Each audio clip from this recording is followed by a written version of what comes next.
Chika, napansin mo bang bigla ka na lang tinanggal sa trabaho ng walang sapat na dahilan o hindi nasunod ang tamang proseso?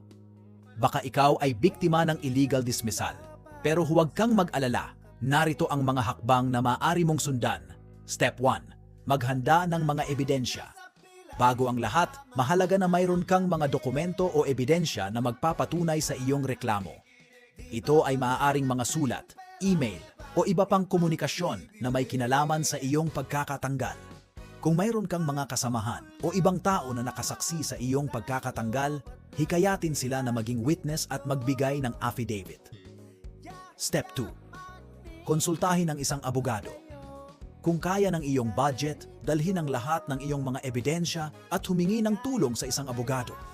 Siya ang magbibigay sa iyo ng payo tungkol sa iyong mga karapatan at sa mga susunod na hakbang na dapat mong gawin.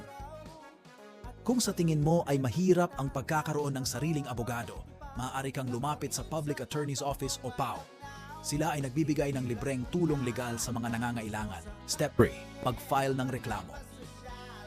Huwag kalimutang mag-file ng reklamo sa Department of Labor and Employment, DOLE, o sa National Labor Relations Commission, NLRC. Meron silang complaint form na kailangan mong i-fill out. Mas mainam kung may abogado na makakatulong sa iyo sa pag-fill out ng form na ito. Huwag kang mawalan ng pag-asa, kachika.